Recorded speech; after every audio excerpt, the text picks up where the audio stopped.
로 기도드리옵나이다. 아멘. 할렐루야. 사랑 축복합니다. 옆 사람과 이렇게 인사합시다. 참 잘 오셨습니다. 아멘. 네, 날이 추워집니다. 그래서 감기가 되어지고 기침이 나옵니다. 여러분들 건강 조심하시고 하면 좋을 것 같습니다. 네, 아픈 친구들도 있는데 우리의 모든 것들이 안정이 되어지기를 소망합니다. 오늘은 하나님의 계획 안에라는 제목을 하나님 말씀 함께 나누려고 합니다.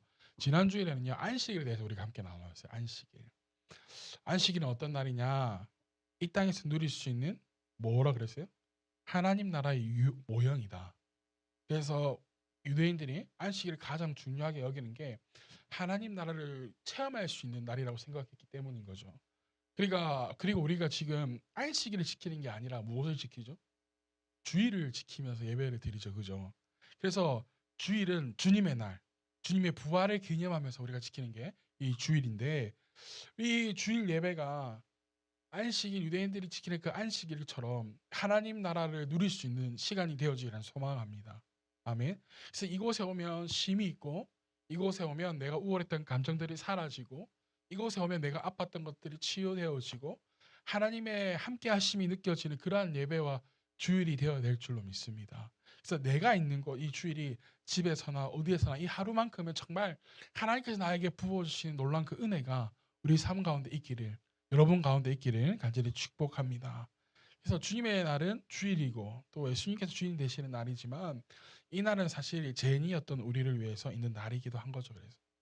그래서 이곳에 와서 우리가 죄 씻음 받고, 이곳에서 다시 한번 우리의 사명을 깨닫고 하나님 앞에 돌아가고 세상으로 나아가서 싸워 승리하는 거죠. 그러기에 내가 준비되어야 이 주일을 뭐 할 수 있다 그랬던 거예요? 누릴 수 있다는 거죠. 그래서 토요일 단 하루 저녁이라도 이 주일을 준비하며 우리가 나아가야 되는 이유가 여기 있다라는 거예요. 생일도 내가 축하받는 날도 내가 먼저 준비하잖아요. 옷을 입은 것도 있기도 하고. 여러분 졸업식들을 생각해 보세요. 졸업 연주했던 걸 기억해 보세요. 그때 아무렇게나 입고 가나요? 평소에 안 하던 화장도 하기도 하고 립스틱도 바르기도 하고 옷도 뭐 그냥 대충 맨투맨 쪼 입고 다니다가 그날만큼은 내가 가장 아끼는 옷이나 내가 봤을 때 제일 나와 잘 어울리는 옷 입고 준비하며 가잖아요. 그 무대가 아름다운 거고 그 무대가 멋진 무대가 되어지는 거잖아요. 그죠? 그래서 뭐 실수를 하든 뭐 일단 그걸 떠나서, 그래서 주일도 마찬가지라는 거예요. 주일도 온전한 이 주일을 누리기 위해서는 내가 준비하는 마음과 준비하는 것들을 통해서 이 주일 예배가 정말 나에게 어떠한 예배인지 생각하게 되는 거예요. 내가 이 주일 예배를 해서 준비하는 것 자체가 이 주일을 귀하게 여긴다는 것이고 하나님과의 나의 관계를 귀하게 여긴다는 거예요.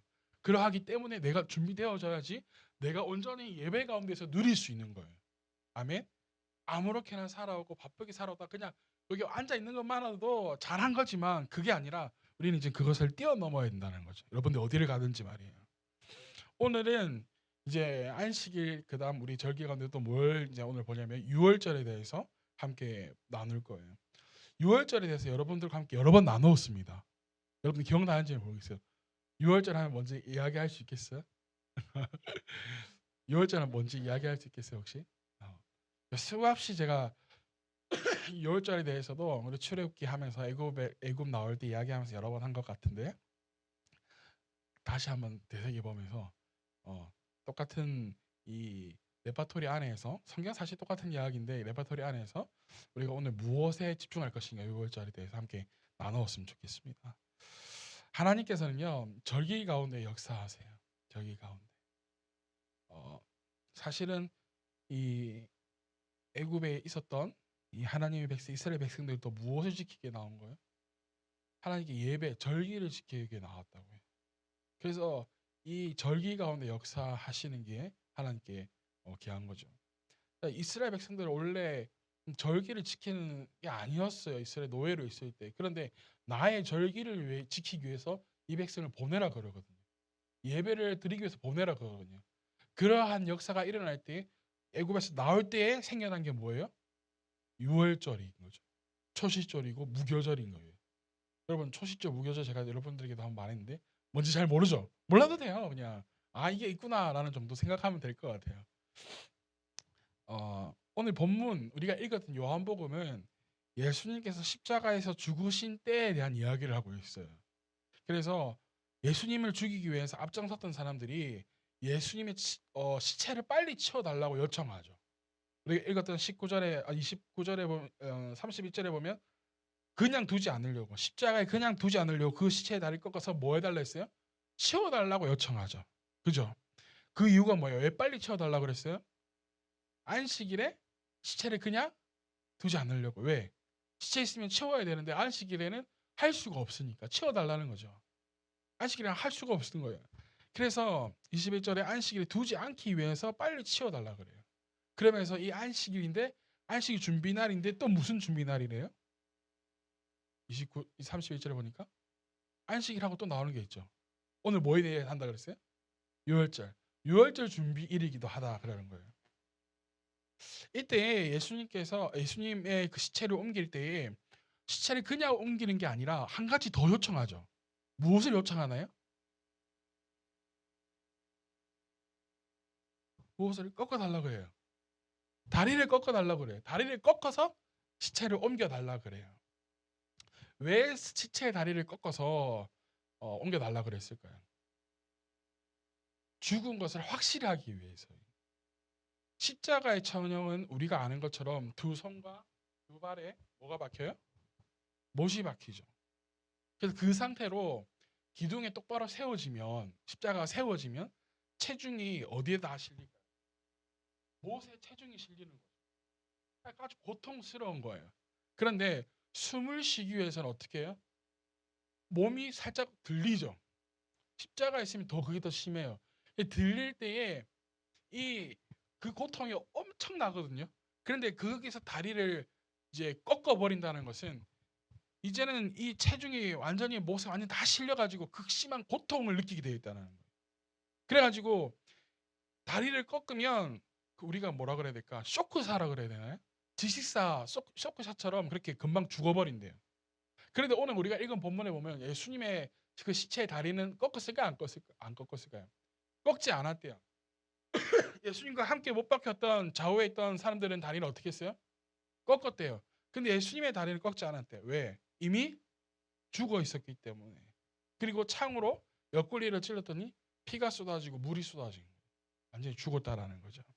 근데 성경에서는 이 사실을 가지고 어떻게 말하냐?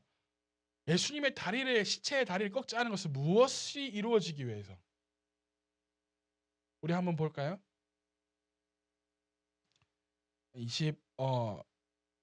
36절 한번 읽어볼까요? 이 일이 이렇게 된 것은 시작. 이 일이 이렇게 된 것은 그의 뼈가 하나도 부러지지 않을 것이다 한 성경 말씀이 이루어지게 하려는 것이다. 무엇이 이루어지게 하는 것? 하나님 말씀이 이루어지게 하려는 것 때문에 예수님의 다리 그 시체를 꺾지 않았다는 거죠. 자, 여러분 6월절의 상징인 동물이 뭐예요? 뭘까요? 어린 양이죠. 그죠? 그래서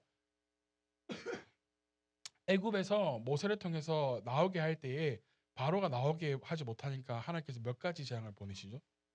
10가지 재앙을 하나님께서 순서대로 보내세요. 그 제일 마지막 10번째 재앙이 뭐냐면 바로 처음 난 것의 죽음의 재앙이었죠. 그런데 이것을 피할 수 있는 방법이 하나 있었어요. 그게 뭘까요? 어린 양을 잡아서 그 피로 어떻게 하는 거예요? 문설주와 임방에 바르는 거예요. 그러면 그 어린 양의 피가 발린 뒤는 그 저녁에 죽음의 문턱에서 어떻게 되는 거예요? 넘어가는 거죠. 뭐가 있었기 때문에.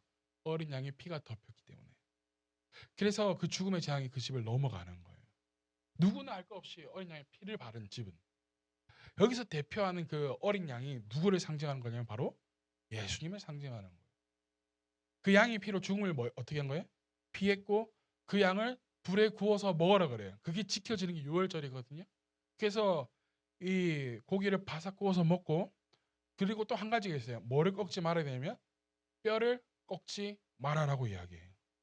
6월절을 지킬 때 어린 양을 구워서 먹고 다 할 때 이것이 예수님의 시체에 그 다리의 뼈를 꺾지 않았다는 것이 이루어졌다라는 거예요. 여러분 우리 성경 하나만 찾아봅시다. 출애굽기 12장 한번 가볼까요?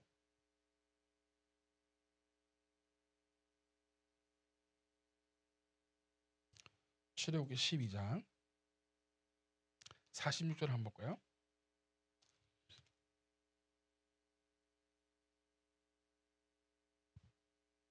46절 찾았나요? 네, 출애굽기 창세기 출애굽기 제가 가지고 있는 거는 구약성경 91페이지. 출애굽기 12장 46절. 자, 찾으셨죠? 12장 46절 한번 읽어봅시다. 시작. 어느 집이든지 고기는 한 집에서 먹어야 하며 고기를 조금도 바깥으로 가지고 나가서는 안 된다. 뼈는 어떻게 된다고요? 하나라도 꺾어서는 안 된다고요. 이게 이루어지기 위해서 예수님이 다리 7일 꺾지 않게 했다라는 거죠. 무슨 말인지 이해되죠? 모든 게 다 하나님의 말씀대로 이루어지는 것을 볼 수 있어요. 우리는 6월절이 어떤 날인지 알고 있습니다. 근데 다만 설명하라 그러면 말로 하기가 힘든 거지. 알고는 있어요. 그죠? 6월절뿐만이 아니라 절기는 유대인들의 절기가 아닙니다. 유대인들이 지키지만 유대인의 절기가 아니라고요. 그건 뭐냐? 이스라엘 절기도 아니에요. 성경에서 우리에게 분명히 이야기해 주고 있는데 레위기 23장 2절에 뭐라고 이야기하면 내가 정한 절기들은 이런 것 같은데 나를 위해 지키는 절기라고. 하나님의 절기라는 거예요. 절기는. 그래서 우리가 있는 이 세 번역에는 주의 절기라고 이야기해요. 주의 절기를. 그런데 이 절기를 이제 누가 지키는 거예요? 유대인들이 지키죠. 왜 지켜요? 이스라엘을 지키시는 이유는 이스라엘이 이렇게 이 안식일 혹은 하나님의 절기들을 지키는 이유가 뭐냐면 하나님을 섬기는 백성이기 때문에 하나님의 백성을 섬기는 이들이기 때문에 이 절기들이 이스라엘의 역사가 아니라 그들만의 절기가 아니라 예수님을 구주로 섬기고 하나님의 자녀로 따르는 우리도 지켜야 하는 절기란 말이에요. 그래서 이스라엘 백성들이 지키는 이유가 여기 있는 거예요. 우리만 지키는 절기야가 아니라 하나님의 자녀된 백성이 누구예요? 이스라엘 백성이었기 때문에 유대인들은 지금도 그렇게 생각하고 있기 때문에 절기를 지키며 살아가는 거예요. 그렇다면 어린 양 대신 예수 그리스도를 믿는 우리도 어떻게 해야 될까요? 사실은 절기를 지켜야 되는 것이죠. 유대인들의 절기는 7절기가 있습니다. 유월절, 무교절, 초실절, 오순절, 나팔절, 속죄절, 대속죄일, 그리고 장막절, 초막절이 있습니다. 7가지가 있어요. 근데 우리는 보통 3가지 기억하면 돼요. 유월절, 오순절, 초막절. 몰라도 돼요. 그냥 한번 들으면 돼. 자, 그런데 이 7절기가 두 묶음으로 묶여요. 어떻게 묶이냐면 절기로 묶여져, 계절에 따라 묶여지는데 봄과 가을로 구분하면 돼요. 봄에 있는 절기는 어떤 절기냐면 유월절, 무교절, 초실절, 오순절까지. 그리고 이제 가을은 나팔절, 속죄일, 장막절 이렇게 묶어서 우리가 생각하는데 봄에 지키는 이 4가지 절기, 유월절, 무교절, 초실절, 오순절까지 이 4개의 절기는 사실은 거의 다이렉트로 붙어 있어요. 뭐냐면 유월절이 시작되어지고 나면 뭐가 되냐면 이제 초실절이 시작되어지고 무교절이 시작되어져요. 무슨 말인지 이해되죠? 하루 차이로 이 3가지 지키고 그 뒤에 50일 뒤에 뭐가 지키냐? 오순절. 4가지예요. 근데 이 봄에 지키는 절기는 뭐냐면 예수님께서 이 땅에 오신 그 초림에 대한 사역에 대해서 이야기하고 있어요. 그래서 6월절 어린 양의 피, 예수님께서 오셔서 뭐 하셨어요? 십자가에 흘리신 그 피, 무슨 말인지 이해되죠? 그거에 대한 이야기를 하고 있는 거예요. 그리고 가을에 지키는 거, 나팔절, 속죄일 그리고 장막절은 뭐냐면 예수님께서 다시 오실 그 예수님의 그 재림에 대한 사건과 연관이 되어 있다라는 거예요. 무슨 말인지 이해되죠? 그래서 우리가 이 절기에 대해서 알아야 돼요, 알지 말아야 돼요? 사실 알고 있어야 되는 거예요. 그래서 우리가 이러한 절기를 기억하고 지킬 필요가 있는 이유가 있는데 절기를 알게 되면 예수님께서 이 땅에 오셔서 이루신 일들에 대해서 알게 되는 거예요. 그냥 머리로만 알게 되는 게 아니라 이 절기를 통해서 알게 되고 또 마지막 때 오셔서 무엇을 행할 것인지를 분명하게 알 수 있는 거예요. 그래서 이제 남은 시간 동안 목사님이 여러분들과 함께 절기에 대해서 나누려고 하는 거예요. 뭔 말인지 이해되시죠? 특별히 6월절 오늘 보고 있는 거는 아까 말한 것처럼 6월절이 시작되면 무교절 하루 뒤에 무교절 하루 뒤에 초실절이 따라와요. 그래서 일주일 동안 그렇게 가요. 그런데 6월절은 출애굽 당시에 어린 양의 피를 문설주에 발라가지고 임방에 발라서 구원을 얻은, 그러니까 생명을 얻은 그 사건을 기념하고 지키는 건데 단순히 구원받았다, 아니 그 죽음의 재앙을 피했다가 아니라 6월절 어린 양으로 오셔서 우리의 모든 인류를 위해서 피 흘리시고 또한 십자가에 죽으시는 그 예수님의 사역에 대한 예표가 바로 유월절이라는 거예요. 그래서 어린 양을 잡아서 피를 바른 집마다 뭐한 거예요? 죽음의 재앙이 넘어선 거죠. 우리는 십자가에 못 박히신 예수 그리스도의 보혈의 능력을 의지하고 예수 그리스도의 이름을 믿는 자들은 뭐에서부터 자유하게 되는 거예요? 죄에서부터 완전히 해방되어지는 거죠. 할렐루야. 어린 양의 피가 구약에는 덮었다면, 죄를 덮었다면, 이제는 예수 그리스도의 피가 우리의 모든 죄를 뭐 해주시는 거예요? 씻어주시는 거예요. 어린 양을 잡을 때 여러분 보세요. 어린 양을 잡을 때 낮에 잡았을까요? 밤에 잡았을까요? 언제 잡았을 것 같아요? 밤, 낮에, 낮밤, 밤. 네? 낮에. 언제 잡았냐면 한번 출애굽기 12장 6절을 한번 볼까요? 12장 아까 그대로 펼쳐 있나요? 자, 12장 6절 읽어볼까요? 시작.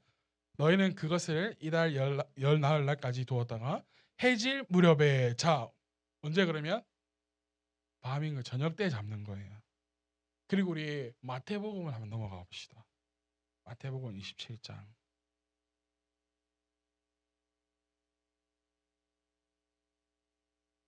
마태복음 27장을 보면 45절 한번 볼까요?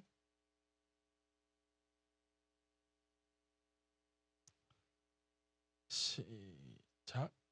낮 12시부터 어둠이 온 땅을 덮어서 오후 3시까지 계속되었다. 여러분, 어린 양을 잡을 때는 언제였어요? 저녁 때가, 해가 지고 해질 무렵인 게 저녁 때예요. 그런데 예수님이 죽으시는 때는 언제예요? 낮이죠. 낮 12시부터 뭐가 온 땅을 덮어요? 어둠이 온 땅을 덮죠. 우리가 이걸 유식하게 하면 뭐가 일어난 거예요? 개기일식이 일어난 거예요. 온 땅이 낮에 어둠이 일어났다고요. 여러분들 사람들은 이렇게 이야기할 수 있어요. 어린 양을 잡을 때 해질 무렵 그렇게 될 수도 있고, 예수님이 죽은 게 저녁에 돌아가셨으면 그럴 수 있지. 뭐 충분히 그럴 수 있는 건데, 근데 하나님께서는 신기한 건 뭐냐면 어린 양을 저녁 해질쯤에 죽게 하고 잡을 때에 예수님을 어떻게 한 거예요? 낮에 돌아가시는데 뭘 임하게 한 거예요? 어둠을 임하게 하셔서 이거는 절대 우연히 일어난 일이 아니다라는 것을 하나님께 분명하게 얘기해 주시는 거예요. 놀랍지 않나요, 여러분? 하나님 이해를 하시면요. 유월절 어린 양을 잡는 시간까지 정해놓으시고 예수님의 죽으심을 예표했던 거예요. 그런데 오늘 본문에서 예수님이 죽으시는 그 유월절이 시작되는 날이었다라는 거죠. 예수님이 죽으시는 날도. 이게 얼마나 놀라운 일이에요. 하나님은 그냥 아무 때나 일하시는 분이 아니라는 거예요, 여러분. 때를 따라서 하나님이 때에 일을 하시는데 하나님의 절기에 따라 특별히 일하시는 것을 우리는 볼 수 있어야 됩니다.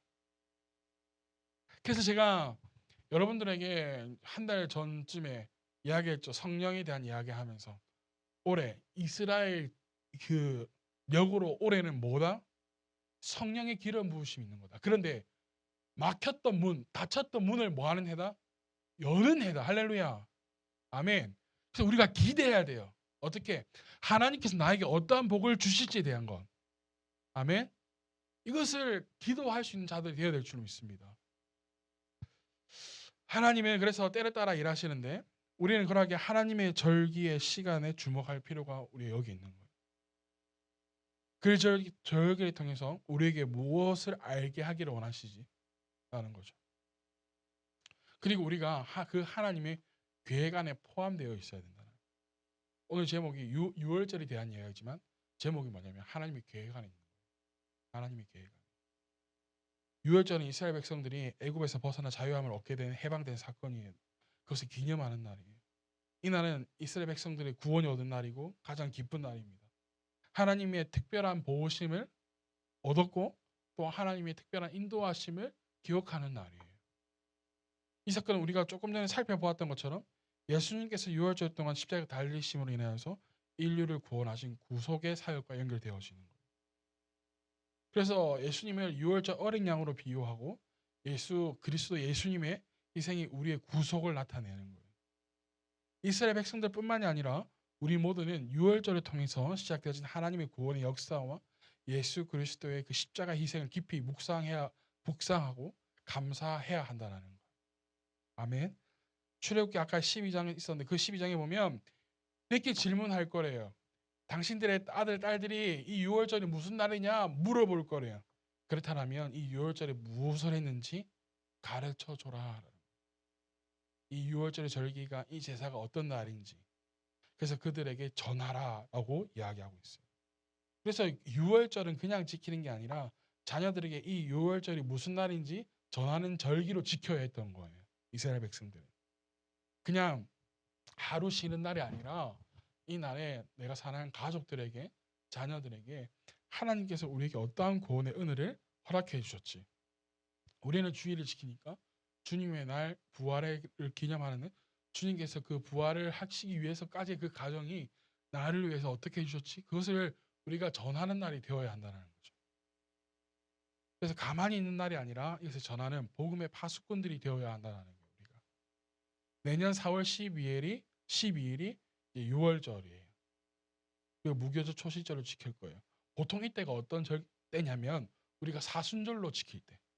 부활절 전에 우리 주일을 제하고 우리 40일 동안 이제 우리 사순절을 지키잖아요. 그죠? 그 기간 때에 이 6월절과 무교절 초실절이 다 있어요.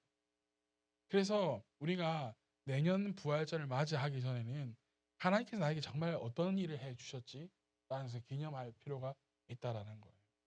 그래서 이 6월절은 이스라엘 백성들에게만 해당되는 절기가 절대 아니다. 이건 누구의 절기다? 하나님의 절기다. 그러하기에 우리 하나님의 백성된 우리도 뭐 해야 된다? 지킬 필요가 있다라는 거예요. 그래서 우리 지난주에 추수감사절 지키는 것보다 우리 절기에 대해서 함께 나누기 시작했던 거예요. 그 첫 번째가 뭐였냐면 안식일. 그 두 번째가 유월절인 거예요. 이 절기 통해서 우리에게 주어진 구원의 은혜가 어린 양의 피 예수 그리스도의 보혈이 우리를 덮기를 소망합니다. 아멘. 여러분 아픈 곳이 있을 거예요. 마음이 아픈 자들도 있을 거예요. 그 마음 가운데 예수 그리스도 보혈이 덮기를 소망하고 보혈로 말미암아 모든 것이 깨끗함을 얻을 수 있는 시간들이 되어지기를 축복합니다. 아멘. 그래서 이제 예수 그리스도의 보혈, 그 보혈로 인해서 우리의 죄가 사해지고 우리를 구원의 자리로 여기까지 인도해 주셨어요. 여러분들이 각자 가지고 있는 기도 제목들이 있을 줄로 알고 있습니다. 기도 제목을 위해서 예수 그리스도의 보혈과 예수님 이름으로 기도하시기 바랍니다. 반드시 하나님께 응답해 주시리라 믿습니다. 오늘 주보에 보면 그 여러 각자의 기도 제목을 제가 저에게 주신 분들만 일단 올려놨습니다. 주시면 또 올려서 같이 기도할 거예요. 이 기도할 때 예수 그리스도의 보혈로 덮습니다. 주님, 이 기도 제목을 주님께 맡깁니다. 예수 그리스도 이름으로 기도합니다. 그래서 이루어지게 해 주십시오. 이렇게 우리가 함께 기도하며 나아가기를 소망합니다. 여러분 직장의 문제, 미래의 문제 사실 별거 아닙니다. 근데 우리는 별거 아닌 일이 굉장히 크게 다가오죠. 나의 미래는 불확실한 것 같아 보이고 완전한 게 아무것도 없어 보일 때가 있습니다. 그러나 우리는 하나님의 자녀이기 때문에 불확실한 미래가 아니라 우리의 끝이 보장되어져 있는 미래를 소망하고 나아가는 여러분 되어지기를 소망합니다. 아멘. 이게 세상 사람들과 우리의 차이라는 거예요. 오늘 말씀의 제목처럼 우리는 하나님의 계획 안에 있어야 합니다. 하나님의 계획은 어떠한 환경적인 요인과 개인적인 삶의 문제 가운데서도 하나님의 말씀을 지키는 그 삶에서 벗어나지 않는 것입니다. 내가 어디에 있든지 이 교회에 있든지 저 교회에 있든지 저기 오늘 예배드리는 교회에 있든지 모든 교회들이 다 이래야 된다는 거예요. 유월절에 어린 양의 피를 무설주와 인명에 발랐던지만 살았던 것처럼 하나님의 계획 안에 예수 그리스도의 보혈로 의지하고 살아가는 우리들을 하나님께서 반드시 지키시고 보호하시고 상처를 싸매주시고 우리에게 복 주시며 선한 길로 의의 길로 하나님의 보좌 앞으로 결국에는 인도하여 나갈 줄로 믿습니다. 그것을 의지하며 나가는 여러분 되어지기를 소망합니다. 아멘. 우리가 죽음을 맞이할 때에 우리의 죽음이 죽음으로만 끝난다면 여기 와서 예배 드릴 필요도 없고 우리 힘들게 뻘짓거리 할 필요 없어요. 세상 사람들이 이게 뻘짓거리라고 이야기하는데 뻘짓거리 할 필요가 없죠. 그런데 이게 뻘짓거리가 아닌 걸 우리는 아니까 그러하기 때문에 우리가 이 말씀을 내 생명보다도 귀하게 여기고 살아가야 될 줄로 믿습니다. 아멘. 그 이전까지는 차에 뒤에다가 어디 놓고 트렁크에 어디다가 던져놓고 집에 가면 어디 뭐 저 뒤에다 던져놓고 먼지만 쌓여 있는 게 아니라 이 말씀이 이제는 우리가 날마다 읽고 묵상하고 날마다 이 말씀 지키려고 애쓰는 그러한 자들이 되어야 될 줄 믿습니다. 아멘. 아니 차 뒤에다 올려놔가지고 햇빛 받아서 해지는 게 아니라 성경을 읽어서 해져야죠. 그렇지 않나요, 여러분? 읽어 보이려면 그 자동차 뒤에 짜 놔둬봐. 그러면 진짜 읽은 것처럼 스스스스 부풀어 오른다. 아 진짜로. 그러더니 이 끝이 이렇게 많이 넘기면 왜 이렇게 되잖아요. 그것처럼 그 성경 돼요. 내가 안 보는 성경이 있었는데 그 성경이 그렇게 돼 있더라고요. 우리 이 말씀 하나님 생명과 여길 수 있는 여러분 되어져 있으면 축복합니다.